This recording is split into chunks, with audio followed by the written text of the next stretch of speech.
think people will assume that he was the way he was, but then he came into all this power, all this fame, all this money, and he became who he is because of that.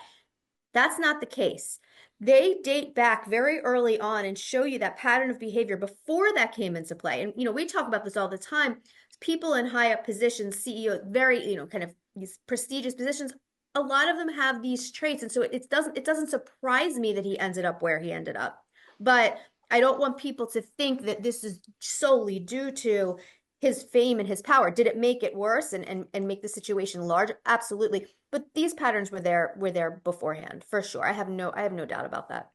Yeah, that's a really good point because I think one of his friends said, this is how monsters are made.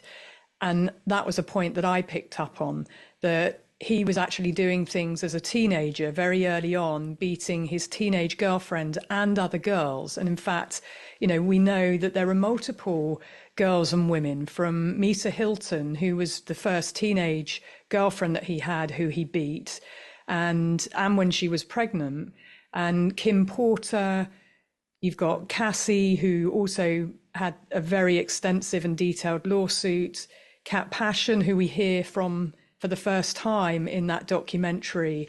And yes, his behavior actually in public places and in private was leaking out all over the place. This is patterned behavior that's gone unchecked with zero accountability, and it just gets greater and greater in terms of Yeah. the escalation.